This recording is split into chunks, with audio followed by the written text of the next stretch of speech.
Oh, yeah. It is the Friday edition of Daily Bread coming at you live right at 11:03 on the East Coast. Nice little 8 a.m. one for you on the West Coast. So throw it into your Bluetooth to your speakers for your drive into work because this is the number one spot to secure that extra weekend bankroll for the NBA and college hoops plays of the day. As always, powered by the Wise Guys Diamond Club. Be sure to be checking them out. Hit them up at the at. A lot of tennis action and NHL action going on in there. If you're not happy with our hoops plays, hard to be not happy with the hoops plays, Sosa, but it is what it is if you do not like them. We are live on Twitter at Daily Bread Media. Give us a follow, like, and retweet there. Helps us out. And then live on YouTube, Daily Bread Media. Give us a like and subscribe if you already didn't. Please like the episode. Jump into the chat. The number one out there on the airwaves. A lot of winners were dropped last night, so make sure to be dropping your winners for the day. Here, Jer went a little crazy last night. He got Arkansas and Houston. Good day for him yesterday, and then we got Joseph already dropping out Providence. But Sosa, from last night, anything you want to talk about other than our man Paulo? I mean, Mark Few will never win a championship. That's really my major takeaway here. He's never going to win one. And you know what? He don't deserve it. This is why he don't deserve it. He had a McDonald's All-American star guard barely touch the lineup because he thought that Nembhard and them other dudes were good enough. Hunter Salas should be in the fucking transfer portal tomorrow. Yeah, that's really my only takeaway from last night from the Gonzaga game. They absolutely got outclassed. They got out physical. Chet Holmgren does not look NBA ready. Obviously, he's not coming back for another season. Everybody would like to hear that or say that, and it probably isn't his best interest to return to college. But with all the hype and the money that's involved, I think Chet goes pro. I think he really does fit that one and done mold, and hopefully he can work out some level of like league development, because if we're going off of 1 year in college, he doesn't look like he's ready for the NBA. I'm just being totally honest. The skill set is there, but physically he's 100% behind the eight ball. Yeah, and his biggest thing will be if he puts on that much weight, hopefully he stays healthy, because that's the first thing every training staff is going to try to do is put on 50 pounds within 3 months. Yeah, and we already know like the human body is super complex, and we've seen it so many times with these bigger players who try to do it and then they flame out because of injury. So I hope to God that they can figure that out. Obviously, with technology nowadays and the advancement of the way these guys do fitness as far as like using your body weight and stuff, it's a lot different. It's not like back in the day where they would just put you in the weight room and put you on it's a lot more scientific now. So hopefully what about this comment? I know you'd like this one.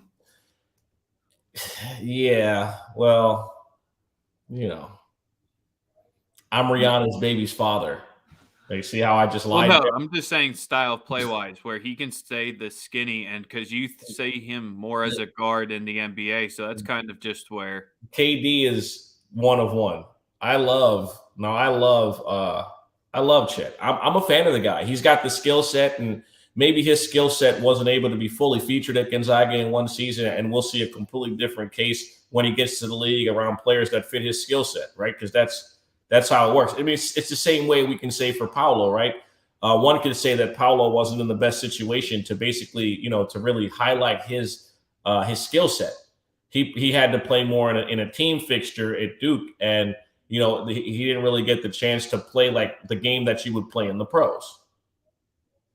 So it's the same way for Chet. It's about fit and development. Now, if we're going off of again, if we're going off of what we saw, the optics, he's soft defensively and can't guard in the post at 7'2", and that's not a good look, especially the way that he could just get muscled straight out of the paint. It's just not a good look to start things. Yes, sir. Not much else. NBA, NBA was cool. We got the over in the the another over Suns cap fourth game. quarter comeback, man. Right at the pick'em line again. Indeed, the Suns are just shout out to Bones for taking care of us, but Jesus, the Suns are legit. Also, shout out to Bones Highland breaking the rookie record for most threes in a season for the Denver Nuggets. 116 makes. He's going to obviously shatter it. He's got about 10 games to go, so he's going Remember to when they're shatter playing the rookie record. Compazzo over him? Yeah, well, I mean, Mike Malone's a bozo. I mean, we've been through that. I mean, he got fired in Sacramento. How the fuck you get fired in Sacramento? They can't even. You know what? We're not even going to go there. Yeah. Shout out to our main man Goose. We'll be seeing him live tomorrow, 10:30 on the airways for Paid for Play. Yes, sir. Only 2 games to talk about, but 2 big ones. So we'll probably get a half-hour show tomorrow at 10:30 in the morning. Goose, let us know what you're rocking, and everyone else in the chat, let us know what you're rocking tonight. Let's get into the college hoops plays. Let's get it. Same chronological order, just like we did it last time. St. Pete's, Purdue coming up. St. Pete might have home court advantage since all 500 of their students are only 2 hours away. Indeed. If you're the AD, do you just buy out a section regardless of where it's at, since you only have 500 students, and make them all go? Yeah, I mean the budget at the school for basketball is like just over $1 million. So I don't know how much money they actually have available to do that. No offense. You know what I mean? No offense or anything. I mean, you could put them up top in the center. Yeah, those tickets are going for like $300 a pop. Well, all right. Talk about the game. Plus 13, 133.5. It's National Peacock Day? No, it's not. No way. Don't lie to me, Evan. Don't lie to us right now. Don't do that. Don't do that to us. Because you know we're clamoring for any reason to back Shaheen Holloway. Like, come on, be real now. We know is he looking too far ahead now? Because he's going to be ending up at Seton Hall within a few days whenever they get eliminated. But here, if you had really had to force me to play an angle here, why are you telling everybody, bro? Goose already told everyone that. Come on, man. I agree. I mean, obviously, we were talking about just what success in the NCAA tournament brings these young coaches, and Shaheen's on his way. Just my analysis for this one, they bring He's it. not lying. Today is National Peacock Day. Wow, interesting. It's National Peacock Day, and the Peacocks are playing. All right, I'm taking the over 133.5 minus 110. Man, listen, I'm taking St. Peter's with the points. Ooh. You're respecting National Peacock Day. I'll respect that they can get up some points here. I just don't see a way that this doesn't end up being a 75-63 type of game. Hey, man, one thing I know is that Shaheen got these boys ready to play. They're going to kill defensively regardless of who they match up with. They're going to give whoever hell. St. Peter's is going to make St. Peter's will make the bigs for the other team just get them out of there. I mean, a big part about the way St. Peter's plays is that they make you play their style of basketball. I don't think that changes tonight. I do think, however, that there's a lot more talent on the other side. All right. Purdue was consensus top 5 team all year. All year. They were right there in the chair with everyone. They got a guy who's a pro prospect that everybody seems to be clamoring about. And I like Jaden Ivey, extremely good athlete, still extremely raw as a guard, in my opinion. People can take that however they want. It's not disrespect. It's just my honest analysis of the guy. But if you're going to give me St. Peter's at 14, that's a 13.5 point spread right now. I just am more comfortable with the over because sure, St. Pete they're a much stronger defensive squad. I just think they're going to burn Purdue's weak ass defense like it's been all year. Yeah, I'm rocking with St. Peter's plus the 13.5. I mean, Shaheen Holloway, he fits the profile, man. Calm, cool, collected. They don't. His team's disciplined. I think they fight. They keep it close. Purdue has allowed teams to stay in games all season. Ask Goose. And Purdue, hopefully that's the Purdue one thing. wins because maybe we'll see them on Sunday in person since the game's in Philly. Next, Providence at Kansas. I kind of want to call this one the game of the night, but you have to give it to UNC versus UCLA because of the names. But just for pure potential hungry dog here, because that one's not as big, the plus 260 on the money line and the plus 7.5 has been calling my name all week. I haven't had the stones to lock it in yet. The total of the over 141.5 has been where I've been eyeing up this game, just because we love our Kansas totals this whole season. That 138 to 141 range is their style one where it's gone over more not than this year. But I just think Providence, are they going to be too gritty and too tough enough on defense? Because I think they have the size, and we said this with Kansas the whole time. And McCormick, you never know which version of him's going to show up, and Abaji's going to get you 15 no matter who's guarding against him. I just think there could be too many weapons for Kansas, and this just ends up being a double-digit win when it's close the entire game. What are you liking on this one? I'm with Ed Cooley and the boys. Yeah, let's go. +7, plus 240 on the money line. Providence and Villanova are going to – well, Villanova showed you last night. Providence is going to show us tonight. You're going to have to put some respect on the Big East, bro. You have to put some respect on them. Ed Cooley did an absolutely amazing job of refocusing this team prior to the NCAA tournament after getting smoked by Creighton. And I told you guys that's how it was going to go. Providence has been through the fire. They've played elite athletes all year. And this is usually when Bill Self self-destructs. This is when he does that. This is when that happens. Give me Ed Cooley and the boys. I like them to win the game outright. And I like the +7, no question. So if you want to do full unit on the spread and half unit on the money line, if you're not scared, pull up with me. But I'm rocking with Providence in them. I do not fuck with Bill Self. I think Bill Self is a fraud. He always fucks off the money. That's just what he does. All right. I went back for Bill Self. He goes out in the round of 32 when he goes out.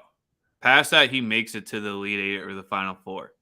Because he's been the coach here since 2008. He has 5 times he's gone out in the round of 32. The rest of the times he's made it to the Sweet 16 twice, Elite Eight 3 times, Final Four once, champs once, runner-up once.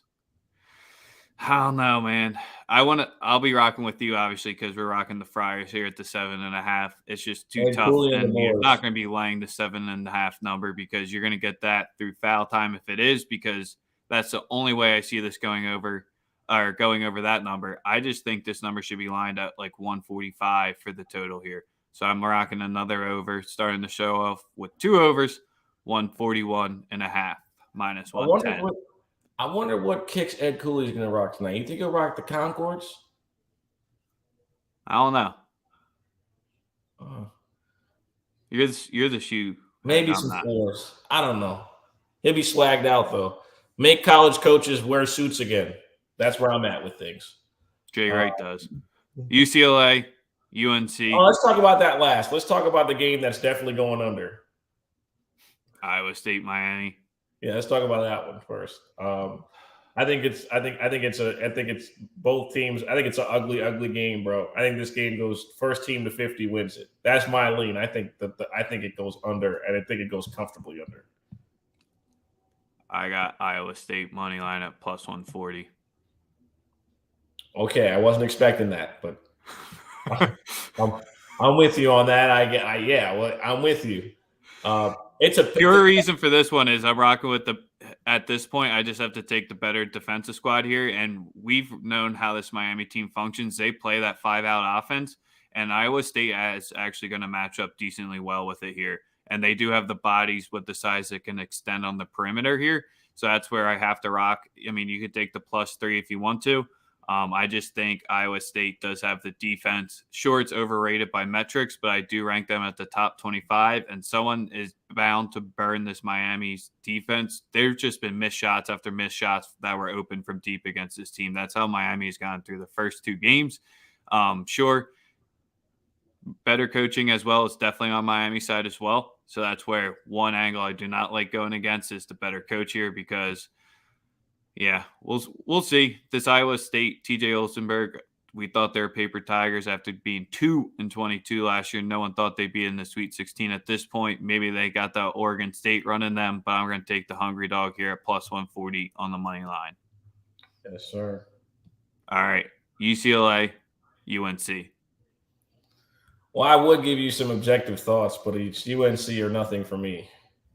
That simple, bro.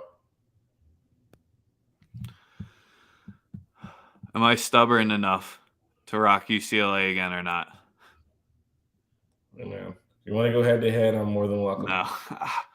I'm more than happy to do it. This is the tough one on the board for the entire night. Any way you draw it up, Johnny Yuzang's ankle seems to be fine. Everyone's saying that it's not going to be an issue, but we saw what happened in that game. You were going to have to see the first 5 minutes of it, how it's going to be there. Is Cronin finally going to be able to outcoach UB Davis? Because as of right now, he's just scheming up these wins, and that NBA-style offense, as you call it, is working to a perfection right now. We thought Baylor had the bodies to defend them on the wings, and they did not. UCLA, they run a much shorter rotation, and especially if Yuzang's out, that depth is going to be tested here. Goose is on UCLA. Good for him. He a Rutgers fan. What the fuck does he know about college basketball? Their center, Miles Johnson, is the UCLA starting center. Listen, if I must keep saying it, if North Carolina has one guard play well, no one's beating them. No one's beating them. If they have one guard, if one perimeter player gets you 18 for North Carolina, nobody left is beating them. They're going to own the boards. They're going to play with pace. They're going to be able to play in transition and the half court. They're going to get second and third opportunities. They absolutely own every single team they play on the boards. Brady Manick obviously got ejected last game. That game would have been a fucking run out. But the refs wanted to make sure that Baylor stayed in the game. I'm rocking with my squad, man. We hot right now. We not like Mace. We not leaving. Bro, you nailed it to a T there because RJ Davis dropped you 30 last game. Then you had Caleb Love drop you 23 before. And Manick had 26 before he jacked it and 28 there. And we've owned the board. And no one's talking about Baycott yet. Own the boards. And that's where Baycott came in. Win or lose, we're going to own the boards. That's one thing I know about North Carolina. Now, the only way we lose is if they hold us under 30% from three, some shit like that, where we're just throwing up colossal bricks. But as far as the way this team is constructed, it's constructed like all the North Carolina teams that Roy Williams had that got to the Final Four. The guard play wasn't stellar, but they owned you. They absolutely owned you on the boards and could play with pace. That's how this North Carolina team is built. If one perimeter player plays to a high standard, they have the horses to run you out the gym. So I think I'm going to lay off this one and not be stubborn and fade UNC for a third time because the last two I've just been sitting there hate watching each of the games, and they're for real. Welcome to the dark side, my boy. Welcome. I think Cronin can do it. We've seen he can do it, and that's what his defense, if they get past there, UNC's UNC Duke, do you think that's the tinfoil hat you're wearing for to get to the championship? Oh, don't worry. We'll beat their ass too again. It's all good. I hope so, but we'll beat their ass too. Yeah, I'm going to lay off this one. You can take any player prop for UNC basically at this point if you want. I'd rather bet this one live to definitely see. Boards. Whatever. I just want to see how Yuzang is coming out of the gate with that ankle injury there. That's really my biggest concern. So just to recap my play, since we got much more of you tapped in with us, throw us a like, throw us a retweet if you're with us on YouTube or there. But I got the over 133.5 in Purdue, St. Pete. I got the over 141.5 in Kansas Providence. And then I'm rocking with Iowa State on the money line at plus 140. Let's go. Jaquez not 100%, my boy. You're going to need to be 100% going against them dogs. That's all I'm going to say. Baycott, Pride of Virginia. Waka's Yuzhang's fine. My bad. Let's get into the NBA. You better know where he's from. He's from the trench. He a real trench baby. That's right. Baycott. Stop playing with him. All right. To the NBA we go. First game we're going to look at here is the Jazz Hornets game. Donovan Mitchell has gone over 29 plus in 5 straight. He's playing a team that doesn't necessarily play a lot of defense on the perimeter or in the paint, really. I lean towards him getting over 29.5 points. Why? Because he's gotten 29 or more in 5 straight games. Not affected by this road trip whatsoever either. We saw Utah earlier when they went down south. They fucking got smoked. I mean, yeah, they got smoked in the last one, but D-Mitch is still getting his points here. And we're gonna make the play. Listen, if Rudy Gobert does not perform tonight, he's working in cohorts with Vegas. And he's in cahoots. He's in fucking cahoots with the system. 14.5 boards is what his number starts at. If he doesn't get you 16 boards tonight, 14.5 is right now at minus 112. Play him to 16. If he doesn't get 16 boards against this front line after we just saw Valanciunas get 18, Capella get 15, and which was the first time he went over 11 in like a fucking month, tonight's a Gobert night. He can't be on some bullshit. 16 plus boards is at plus 128. I think it's a close game. Gobert eats on the glass, might fuck around, have a double-double by halftime. That's how bad the front line is for Charlotte. They give it up to every single center, no matter who it is.